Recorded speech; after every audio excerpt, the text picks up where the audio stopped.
What happened, Michael? Tell us your story. Well, what happened in the very beginning was I had a normal life, pretty much like anybody else would. And then in about 2005, approximately 8 years ago, I began experiencing unusual happenings, odd happenings. At first, I really didn't pay much attention to them. Things like furniture being moved around in my apartment. I was like, did I put that there? What's that doing there? And then other small things like damage to my property, to my clothing. Small things, but it's called what is known as small but noticeable damage. And at about the same time, I also noticed, I don't know, just kind of weird things happening. Like, for instance, when I was driving down the street, oncoming traffic would flash their lights at me, blink their lights, or turn their lights on or off. And sometimes that happens, someone will turn their lights on or they'll turn them off, whatever. Right. But that probably, depends if you had your brights on. Maybe they thought you didn't have your headlights on, right? No, this was when I had no lights on during the day. Okay. Yeah, I'm sorry, I didn't specify that. During the day, and some cars do have the lights running all the time, but these were the bright lights usually, and there's a distinction between those two. And I didn't really notice it at first. Then after a while, I began to notice it. And then also when I was walking on the street, walking to a store or something like that, cars that would pass by me would honk their horn a couple of times. And, I didn't really never made the connection. I just thought people were honking. People do honk their horns. Then I got these sustained honks when I was the only guy on the street, and I kept saying to myself, what's going on here? What's happening here? It was weird to me. And then also another thing that I noticed, these are all methods of parts of organized stalking or gang stalking. I prefer the word organized stalking. There's many different methods and techniques that are used, and I was experiencing them just by noticing them. And then when I did investigation and research, I said, I went on the internet by myself. Nobody was there to explain. I was by myself living in an apartment in Hollywood, California, as a writer, doing screenwriting, and I would spend weeks at a time in my apartment writing. And when this started happening, I had nowhere else to really turn to. There was no one that had any answers for me. So I went on the internet and I started to explore and putting in keywords, brighting lights, enter, exit. I started entering these things into the searches that I did, right? And I got back that these are all symptoms, classic symptoms of being a targeted individual. When did this all start for you, Michael? Approximately 2005, very mildly. It kind of blended into my regular life. I really didn't, it wasn't like one day I was getting bombarded and harassed. It evolved very slowly from zero to full power over a course of time, constantly gaining momentum and escalating in terms of the harassment. The obvious question, Michael, would be why you? Were you an experiment, or were they after you for some specific reason? And we'll get into the who in a second, but okay. Why you? Well, that's a really great question, George. I tried to figure that out a lot of times, and there is no, in my particular case, some targets I understand have had their perpetrators confront them and say, why this is happening to you? And they would give them a reason. But for me, there was no answers. And you probably don't even know who they are. No, I really don't. That when you asked that question, it really stirred up the question that constantly was the biggest question that all targeted individuals have is why? Why me? What have I done to deserve this? Which makes me think it's an experiment to see what they can do. correct. or how far they can push you or manipulate you. That's absolutely correct. Roger, how often does this happen to people? Well, we hear from 4 to 5 individuals daily, new people that are targeted individuals, but not only just from the United States. I just had 2 sets of individuals come in for evaluation from Australia. And I'm hearing people from all the different parts of the world, from Europe, from Middle East. So the main thing to understand is that the intelligence agencies around the world really have shared the technology, and they are all doing experiments in all the different locations of the world to attempt to see what they can do, not only through mind control technology to control the general public, but also to be able to program other people to do tasks like become perpetrators. In your case, Michael, any idea how they found you? I really don't. It was such a like the blending from my regular life to this to absolute, to like really. It took a long time for me to realize what was happening to me. I could, I shook it off. I said, this is probably just, I did. At one point, I thought, this has got to be some kind of hoax. Somebody's playing a prank on me. They've gone to some elaborate length to go out of their way to see how I'm going to react to this practical joke. At the lower levels, it almost seemed like it was that type of harassment, minor, but still harassment the same from your regular life. All of a sudden, you're getting these things happening. They're very disturbing, if they continue to happen, and that's the whole goal of it. So I really don't know exactly when I realized, but it was sometime after it started. When I look back in hindsight, probably it was going on for up to a year and a half to 2 years almost that things got to the point where I realized that they weren't a coincidence anymore, that these events were happening pretty much almost predictable. And when I got to that point, I said, there is something going on here. Something is orchestrating this, and something is controlling this, and they've singled me out for some reason. And I, to this day, I still don't know why. No one's come forward. That's the biggest puzzle for targets. Nobody ever comes forward and gives them any inkling of an idea of why they've been chosen. Or I'll tell you honestly, I do know some of the motivating factors for some of these people. From what I understand in my research, in my studies, and talking to other targets, some of the purposes some of the reasons for the actual crime being committed are for simple things that are obvious, like hatred, revenge, jealousy, or actually just for sport.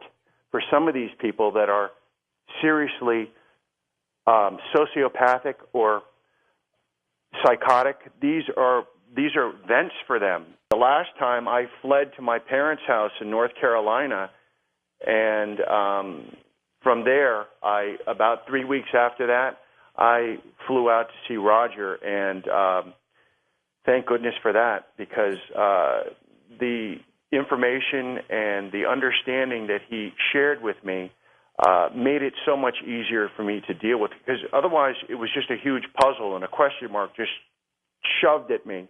And now things, not that they were logical, but they made sense to some degree. At least I could understand what the possibilities were, and that made it a lot easier. Once you understand that what you're dealing with is technology, for me it removed the fear, because then I knew that it wasn't something that was wrong with me or something demonic, something which you thought. I think at some point. Things, with no answers, you turn to possibilities. You're like, geez, could there be something wrong with me? No, there's nothing wrong with me.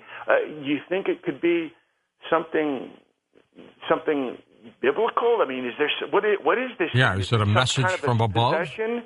I didn't realize But then once I understood that it was technology and people were behind it, that made it a lot easier to digest, honestly. Did you hear the voices too, Michael? No. You didn't? Okay, so no, they didn't bombard you with voices. If you want to go into this further, the other part, there's two other parts to this besides whatever questions you have to ask me. There's two other main parts. One is the dreams, which are artificial, which are inserted into the targeted individual's mind while they sleep. And it's substituted for their REM sleep. When they normally would be getting their rapid eye movement sleep, the most essential form of sleep for your immune system, it's being taken away and substituted with artificial dreams. And the other thing is the directed energy. So if you wanted to go in... let's talk for a moment about the dreams. We're going to hit this break, but we'll get right back into that next hour, too. Are you saying that they have the ability to create a dreamlike state, a picture, a story, and beam that into you, and it becomes so realistic in your dream? You think it's happening? Oh, it totally. And I've spoken to every other target I've spoken to has experienced nearly the same, almost exactly identical description of what happens to them when they sleep. That's when most of the damage occurs, actually, is when you're asleep. They take you when you're asleep. They work on you when you're asleep with the dreams. You get burned when you sleep. You go to sleep, you go to sleep fine. You wake up with a huge burn on your leg. Most of the activity is done during the day. You may encounter organized stalkers, but after a while, that only lasts for the first 2 or 3 years of being a victim. After a while, that tapers off, and it happens intermittently, once in a while, very sporadically. Never happens to the way it did when you first started experiencing it. But most of the handiwork, as they refer to it as, the perpetrators, happens at night when the victim is the most vulnerable, when they're asleep. And now these dreams that they would pump into you, what were they like? Well, they're always the same. They're different scenarios, but basically it's the same. It's the same story over and over. It's you. You're seeing the dream through your eyes, as you normally do. Yes, and they're very vivid, real dreams. They're different than regular dreams because you'll have a nightmare once in a while, and while you're in the nightmare, it seems real. Sure, it does. But not like these things. These dreams are completely different, and after a while, you're able to distinguish what was and what is now. And you don't get your old dreams back. Now they're complete. It's not like once in a while they do it. This is every night that you go to sleep. Are you still getting these dreams bombarded to you? I am, but I actually am able to. I've developed my own set of survival techniques when the dream. Sometimes what happens is. Hold on, Michael. We're at that point where we shall come right back. Let's get into your dream state again and explain what they've been doing, how you think they do it. Well, what they do is in the dreams, you're very vulnerable when you sleep, and these dreams, they have the same scenario every time. You are the loser. You are the outcast. You are laughed at. You are taunted. You are chased. You've lost something you can't find. You put a set of keys down, and now for the rest of the dream, you're looking for them. You know you just had them here, but now you're looking for them, and they just disappear. Whatever. That it's always those same type of scenarios. And another thing that they do, another technique that they use within the dream, is to have other characters that are in the dream ask you questions. In the dream? Yes, they will ask you questions, and you are pretty much very submissive to that. You are very, they can extract whatever they want from you at that point. You have no guard up in your dream, and you may relinquish information you wouldn't normally relinquish. Are they reading your dream state mind? Well, they're doing that. They're monitoring the way you interact with the dream that they've set up for you. And simultaneously, while you're distracted with this dream in your mind, they are also doing something else, which is called, it's a type of hypnosis. And they are actually extracting memories and thoughts and the way you think from you while you're in this dream at the same time. And sometimes both. Sometimes they'll also be asking you questions during the dream. So you're not only being unconsciously being drained and unwittingly being drained of memories and thoughts and what actually makes you up as a human being and as a unique person, but they're also asking you actively during the dream. Jeez. Truly incredible technology. Where are they, Michael, when this is going on? Are they in a van outside your house or what? Well, actually, this crime is achieved today with the advance of technology. It's able to be achieved through a cell phone. So they can be up to several thousand miles away from you using the satellite system, going from satellite to satellite. When they hook up, they actually punch in a 10-digit number to get you. That's you. And then a different number for somebody else. And whoever is given access to this can hear what you're saying and hear what you're hearing and know your thoughts in real time. The computer grabs your brainwave and will be able to translate it into real words in real time. That's how advanced the technology is. Just remarkable. Yeah. Now, you were talking about directed energy as well. What are they doing with that? That is that's a little bit, well, it's using the same system. It's using the satellite system and the equivalent to the GPS system with the cellular system and the satellite system combined. That's because the cell phone is a satellite run or running off the towers, the cell towers that they have, either one. And they will be able to, the perpetrators will be able to actually direct a very fine microwave beam, invisible. One of the words for the invisible crime. They will be able to burn you. You will not be able to see or even actually feel it while you're asleep.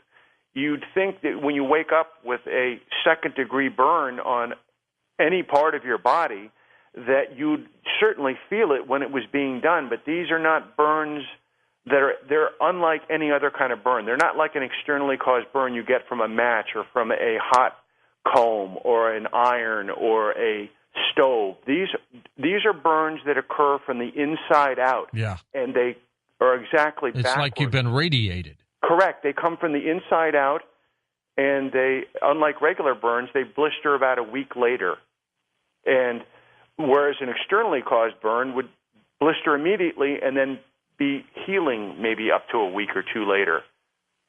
So they're very different burns, and they do not look like regular burns. If I have some pictures, I had hundreds of pictures, but my editor, my publisher, really only wanted to put several in there. So there are several good examples in the book of what they look like. Most of them are linear. They're just a line that looks like a scratch.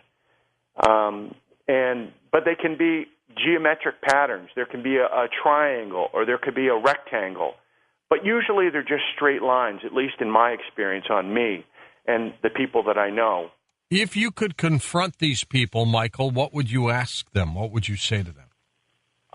In the beginning there was a lot of anger, because I felt cheated of my regular life, and I was very angry about that because I had before this I had a very, very nice life, and I've pretty much gotten that back.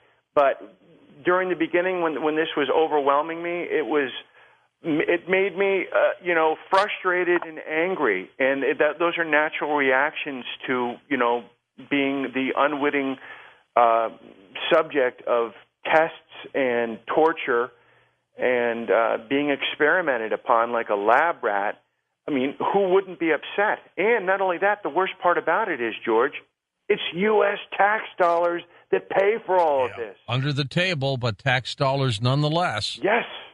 Michael, the people who are being bombarded with this microwave technology, maybe hearing voices, static, whatever, are they trying to drive them crazy or to plant information in their heads?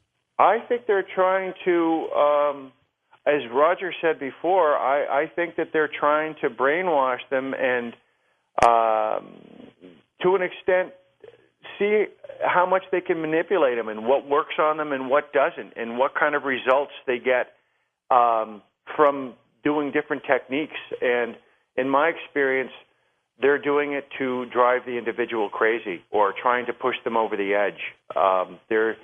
I don't think they're. You know, you wish you were like the target of some kind of divine knowledge where they're trying to put stuff into you. That might actually be some kind of a benefit. It's like, hey, how did this guy suddenly rise? How did he graduate college in 1 year? Because they're feeding him all this information. That would be great.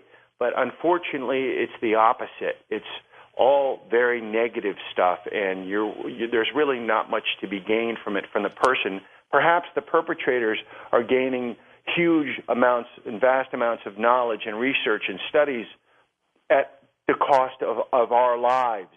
When I say our, I say any other targeted individual or any other victim of this crime.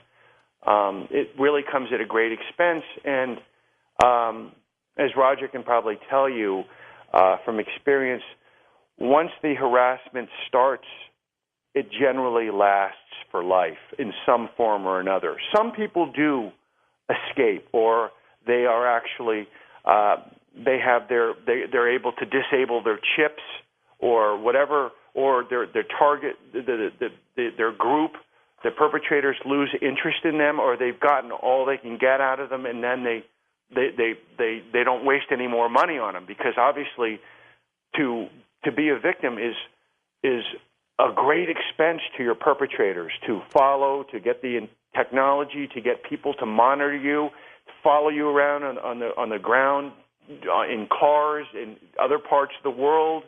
It's a huge expense, but when you're the government, you have no budget. You can do whatever you want. When you tell people about this, Michael, what do they say? Well, I've learned to be very cautious about who I tell, and when I was with my parents, I was so obsessed with finding out. This is earlier on, several years ago.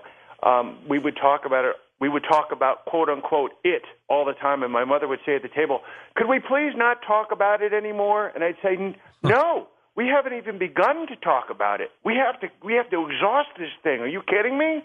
So you can't. And that my parents were an example of the way other people, they get sick and tired of hearing this story over and over. So I don't really tell people that much. All right. Well, we're coming back. We're going to talk a little bit more and take phone calls and stories on Coast to Coast AM. Indeed, and we're going to take your phone calls and your stories. Have you been targeted? Michael Fitzhugh Bell and Roger Tolsis with us on Coast to Coast AM. Michael Bell with us, the Invisible Crime. Michael, do you think any of these people will be prosecuted because what's apparently happening, they're kidnapping you? Correct. Well, see, the thing is, if they're part of the government pretty much guarantees them immunity. They will claim something. As Roger will probably back me up on this, they always mention these words and everything gets thrown out of court. It's a matter of national security. When they say that sentence, it kind of excuses them from everything. It's like their diplomatic immunity plates on cars. They're immune to all speeding tickets and everything, and that's what these people have going for them. They're pretty much immune. I'm sure Roger can expand on that. Roger, how immune are they? Well, every case that I've ever seen, it gets dismissed under national security. They won't even talk about it. They don't acknowledge it. It's the same thing as you get the same kind of problem you get with the UFO kind of situations where they won't even want to talk about it to any degree at all. So There has been some cases, and every one that I've ever seen was dismissed under national security. All right, let's take some calls while we continue chatting with Roger and Michael. Let's go to Alan in Springfield.